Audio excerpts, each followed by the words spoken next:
Hello everyone, welcome back to our my YouTube channel. তো আরেকটি নতুন ব্লগ তোমাদের সাথে। হ্যালো বন্ধুরা, গুড মর্নিং। আরেকটি নতুন ব্লগ নিয়ে চলে এলাম। তো আমি দুদিন ব্লগ পোস্ট করতে পারিনি, তো সেটা আমি তোমাদের বলবো পরে কেন পোস্ট করতে পারিনি। একটু একটু প্রবলেম হয়ে গেছিলো, সেই জন্য আর পোস্ট করতে পারিনি দুদিন। মনটাও ভীষণ খারাপ ছিল যে সবে সবে ব্লগ রেগুলার দেওয়ার চেষ্টা শুরু করলাম, তখনই এরকম প্রবলেমটা হতে হলো, সেটাই ভাবছিলাম। তো চলো, ঘুম থেকে তো অনেকক্ষণ হলো উঠে গেছি। আজকে একটা ভালো দিন, তো সেটাও তোমাদের দেখাবো পরে। তোমরা টাইটেল থাম্বনেল দেখে সবই বুঝতে পারবে। তো চলো, এই দেখো আমি এখন সবজি কাটতে বসেছি। কিছু সবজি এই যে কেটেছি, আর এই ক্যাপসিকাম, এই মিষ্টি কুমড়ো, এগুলো সব কাটতে বসেছি। তো রান্নাও আমি চাপিয়ে দিয়েছি অনেকক্ষণ হলো, কারণ আজকে বাড়িতে কিছু লোক আসবে। জানি না তাদের সামনে ক্যামেরা ধরতে পারবো কি না, দেখি কতটা কি তোমাদের দেখাতে পারবো। তো চলো এবার সব কিছু শুরু করি। ফেলেছি আলু, এখানে পনিরের আলু। এই যে পনিরটা আমি আগে ভেজে রেখেছি, এই দেখো। তো এখানে আলু ভাজছি, আর এখানে চাটনি বসিয়ে দিয়েছি, আমের চাটনি। এই দেখো, এবার হোক এগুলো। চলো এবার জল দিয়ে দিতে হবে। তো আলু নামিয়ে নিয়েছি। তো এবার কড়াই গরম হয়ে গিয়েছে, তেল দিয়ে দিয়েছি, তেলটাও গরম হয়ে গেছে। এবার কিছু সম্বারা দিয়ে দেবো, হচ্ছে শুকনো লঙ্কা, দারচিনি, এলাচ দিয়ে দিলাম।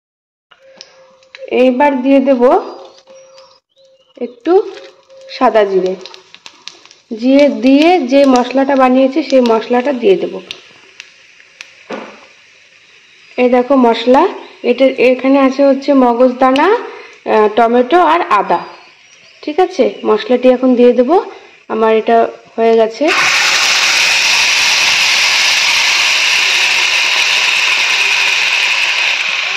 এবার মশলাটি ছেড়ে এর মধ্যে দিয়ে দিলাম লবণ, হলুদ, জিরে আর লাল লঙ্কার গুঁড়ো।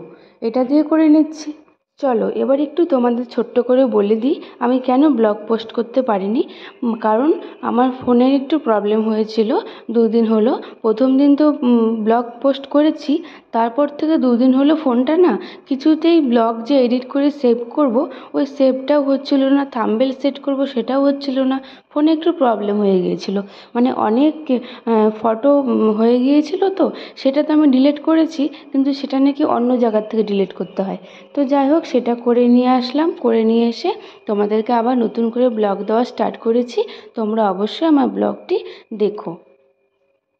আবার তোমরা রোজ সকাল 9টার সময় আমার ব্লগ পেয়ে যাবে। তোমরা অবশ্যই আমার ব্লগটি ভিজিট করো। সব রান্না প্রায় হয়ে এসেছে, এখন শুধু বাকি আছে পটল পোস্ত। সেটা এখন বসিয়ে দিয়েছি এখানে গ্যাসের মধ্যে, ওটা হচ্ছে পটল ভাজা বসিয়ে দিয়েছি। চলো তোমাদের দেখাই। এই যে পটল ভাজা হচ্ছে, আর এখানে পোস্ত বেটে রেখেছি। এবার তো তোমরা বুঝেই গেছো কি হবে, পটল পোস্ত হবে। তো তার জন্য সব রেডি, এখন পটলটা ভাজা হোক, লাল লাল করে ভেজে তুলে নিয়ে তারপর করব। ওইদিকে তো রান্না চাপিয়ে দিয়েছি অনেকক্ষণই হলো, তার মধ্যে এখানে একটা কাজ বাড়লো। মশলা করতে গিয়েছি, মশলাটা বেশি হয়ে গেছে জারে, আর ফট করে মেশিনটা অন করেছি, আর চারিদিকে ছিটে গেল। চলো, আমার পটল পোস্ত একদম রেডি। কালারটা কি সুন্দর চলে এসেছে, তাই না? দেখো বন্ধুরা, আমার সমস্ত রান্নাই হয়ে গেছে। পটল পোস্ত আর ছোলার ডাল, ওখানে পনির, চাটনি, আর যেই লম্বা লম্বা করে কেটে রেখেছি মিষ্টি কুমড়োগুলো, ওগুলো যখন আসবে গরম গরম ভেজে দেবো। আর চলো এবার তোমাদের তো রান্না দেখালাম, এবার চাল ভিজিয়ে দিই। কতটা চাল লাগবে সেই পরিমাণে চালটা ভিজিয়ে রাখি, যখন আসবে তার ঠিক কিছুক্ষণ আগে ভাতটা বসিয়ে দেবো, তাহলে গরম গরম ভাতটা খেতে পারবে। তাই জন্যই আমি আগে ভাতটা বসাইনি, যে পরে ভাতটা বসাবো। চলো, চাল আমার ভেজানো হয়ে গেল। এইবার কিছু বাসন রয়েছে এখানে, সেগুলোকে বাইরে রেখে দেবো। কারণ বাইরে রেখে দিলে জলটা ঝরে যাবে, পরে এসে আবার রেখে দেবো জায়গা মতন। রান্নাবান্না শেষ করে চলে এলাম ঘরে বিছানা গোছাতে। বিছানা গোছাবো, আর আজকে যে পুরনো চাদরটা রয়েছে সেটাকে আজকে পাল্টে দেবো। কারণ লোক আসবে বলে কথা, বাড়িতে লোক আসবে, অতিথি আসবে, যাই বলো না কেন। তো তাই জন্য আজকে নতুন একটা নতুন নয়, ধোয়া একটা চাদর পেতে দেবো। আর বালিশের কভারগুলোও চেঞ্জ করে দিয়েছি আগেই। এবার চাদর একটা পেতে দেবো। এই দেখো প্লাস্টিক পাতা রয়েছে, এটা কিন্তু অনেক বছর হলো পাতা রয়েছে, যবে থেকে আমার মেয়ে হয়েছে তবে থেকে প্লাস্টিকটা পাতা। এখন আমাদের অভ্যেস হয়ে গেছে, 3 বছর হলো পেতেছি। আমার মেয়ে যবে থেকে হয়েছে তবে থেকে এই প্লাস্টিকটা পাতা। প্রথম প্রথম না খুব অস্বস্তি লাগতো, কেমন একটা মনে হতো কিছু একটা পাতা আছে পাতা আছে। তারপরে আমি কি করলাম, এই মোটা চাদরটা উপরে পাতলাম। এখন যাই হোক আগের মতো কিছু মনে হয় না, অনেকটা কম মনে হয়। তার জন্য আমি প্লাস্টিকের উপরে আগে চাদর পাততাম, ভুল করতাম সেটা। তো এখন এই মোটা চাদরটা পেতে তার উপরে যে একটা ভালো চাদর পাতি সেটাকে পেতে দিই। এখন অতটা কিছু মনে হয় না। আগে না চাদরটা সরে যেত, যেহেতু প্লাস্টিক থাকে নিচে, আর চাদরটা বারবার সরে যেত, বারবার কতবার করে ঠিক করতাম। আর তার মধ্যে ছোট বাচ্চা, একবার বিছানা এদিকে যেত ওদিকে যেত, এই করতো ওই করতো, তো ওগুলো করতেই আমার অনেকটা সময় লেগে যেত। তারপর নিজেই বুদ্ধি বের করলাম যে এরকম যখন হয় তাহলে তো দুটো বেড কভার পাতলেই হয়। তারপর দুটো বেড কভার পেতে নিলাম। তারপর থেকে দেখো এই যে আমার বিছানা ঝাড়া হয়ে গেল। এবার চারিদিকে গুজে নেব চাদরগুলো, যেগুলো বেরিয়ে রয়েছে গুজে নিয়ে এবার চলো বালিশগুলো জায়গা মতো রেখে দিই। এইবার পালা ঘরগুলো গোছানোর, ঘরের সমস্ত জিনিস গোছানো। দেখো যে চলে এলাম আলনাটা গোছাতে। আলনাতে তো গোছানোই ছিল, একটু জামা কাপড়গুলো ঠিকঠাক করে নিলাম। মানে জামা কাপড় নেওয়ার পর একটা কেমন হয়ে যায় না উল্টাপাল্টা, সেটাকে আমি ভালো মতো ঠিক করে নিচ্ছি। আর বিছানার উপরে যে কাঁথাগুলো ছিল জামা কাপড় ছিল সেগুলোকে জায়গার জিনিস জায়গায় রেখে দিলাম। তো দেখো হয়ে গেল আমার সুন্দরভাবে আলনা গোছানো। কিছুতেই আমার নিচের শাড়িটা আমি ঠিক করতে পারছিলাম না, বারে বারে চেপে চেপে চেপে চেপে ঠিক করলাম।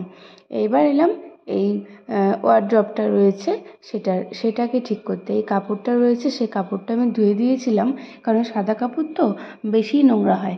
তারপর দেখো ওটা উপরে রাখি, সেটাও সুন্দর করে রেখে এবার চলে এলাম এই ঘরে। এই ঘরের চাদরটা আগের দিনই পাল্টে নিয়েছিলাম, কারণ একই দিনে অত কিছু পারবো না। তাই ভেবেছি আগের দিন চাদরটা পাল্টে নিই, আর পরের দিন ওই চাদরটা পাল্টালেই হবে। আর তাই করলাম, সুন্দরভাবে ওই বিছানাটা ঝাড় দিয়ে পরিষ্কার করে চলে এলাম। এবার এলাম একটা টাওয়াল বের করতে, কারণ ওরা আসবে, স্নান করবে, খেয়ে দিয়ে হাত মুছবে, একটা তো টাওয়ালের দরকারই আছে তাই না। বাইরে যেগুলো আছে সেগুলো তো রয়েইছে, নতুন লোক আসলে একটু মানে বের করে রাখলাম যদি প্রয়োজন পড়ে তার জন্য। চলো এবার এটাকেই বাইরে যেখানে রাখি আমরা সেখানেই ভালো করে রেখে দিই। দেখো রেখে দিলাম, এবার যখন আসবে তাদের প্রয়োজন মতো তারা ব্যবহার করবে। এবার দেখো আমার সমস্ত ঘরদোর পরিষ্কার হয়ে গেল। সুন্দর করে চাদর পেতে নিলাম, বালিশগুলোও রেখে দিলাম। এবার ঘরদোর ঝাড়ু দিয়ে দিয়েছিলাম, আর সুন্দর করে সব কিছু অগোছালো জিনিসগুলো সব পরিষ্কার করে ফেলেছি। ঘরদোর একদম ঘর ঝাড় দিয়ে সব পরিষ্কার করে নতুন চাদর পেতেছি একটা, মানে ধোয়া চাদর, নতুন চাদর নয়। তো একটা চাদর পেতেছি, রান্নাঘর পরিষ্কার করে ফেলেছি, বাসন টাসন মেজে ফেলেছি, সব কিছু করে ফেলেছি। এবার শুধু তারা আসবে, তাদেরই অপেক্ষায় আছি। আমি একটু নিজে রেডি হব, চুল টুল আছড়ে পরিষ্কার হয়ে নেব, মেয়েটাকেও স্নান করে তৈরি করে নেব। তারপর ওরা আসলে জানি না ক্যামেরা ধরতে পারবো কি না, কারণ লোকের সামনে ক্যামেরা ধরতে একটু লজ্জা লাগে আমার। দেখি কতটা কি ওদেরকে দেখাতে পারি। তো বন্ধুরা, তো দেখো আমি তো ফ্রেশ হয়ে গেছি, অনেকক্ষণ হলো মেয়েকে স্নান করিয়ে খাইয়ে দাইয়ে ঘুম পাড়িয়ে দিয়েছি। তো একটু পরেই আসবে। কে আসবে সেটা তো তোমাদের এখনো বলিনি। আসবে হচ্ছে আমার দাদা বৌদি আসবে। তো তাদের ফোন করেছিল, গাড়িতে উঠে পড়েছে। দেখো আমি 1 ঘন্টা লাগে আসতে, তো আমি আরও আধা ঘন্টা পরেই বসিয়েছি ভাতটা। তো এই দেখো আমার ভাত উতলে গেছে, ভাতটা এখন নামিয়ে নেব, কারণ আসলে গরম গরম ভাতটা খেতে পারবে। ওই জন্য আমি ওই দেরি করে বসালাম। আবার মানে 5টা প্রায় বেজে যাবে তো আস্তে আস্তে। এখন ভাত খাবে কিংবা অন্য কিছু খাবে সেটা শুনবো। যদি ভাত খায় তাহলে ভাত দিয়ে দেবো, ওই জন্য আমি ভাত করেই রাখছি। আর যদি ভাবে যে না 5টা অনেকটাই বেলা হয়ে গেল ভাত খাবো না, তাহলে অন্য কিছু করে দেবো। তো চলো ভাতটা বেশি হয়ে যাবে, গলে যাবে, আমি নামিয়ে নিই। আমার মাস্তাতো দাদা আসবে, তার বউ আর মেয়েদের নিয়ে, মানে বৌদি আর ভাস্তিদের নিয়ে আসবে। তো চলো ভাতও হয়ে গেল আমার। Hello guys. গাইস ক্লান্ত হয়ে গেছে একদম, এসে শুয়ে পড়েছে দেখো। চলো, আমি পুচকিটাকে বললাম যে একটু হ্যালো করে দে, ও বললো হ্যালো গাইস। চলো, ওরা উঠে পড়েছে, খেতে দিয়েছি। তো আজকের ব্লগটি এই পর্যন্ত রাখছি। Good night.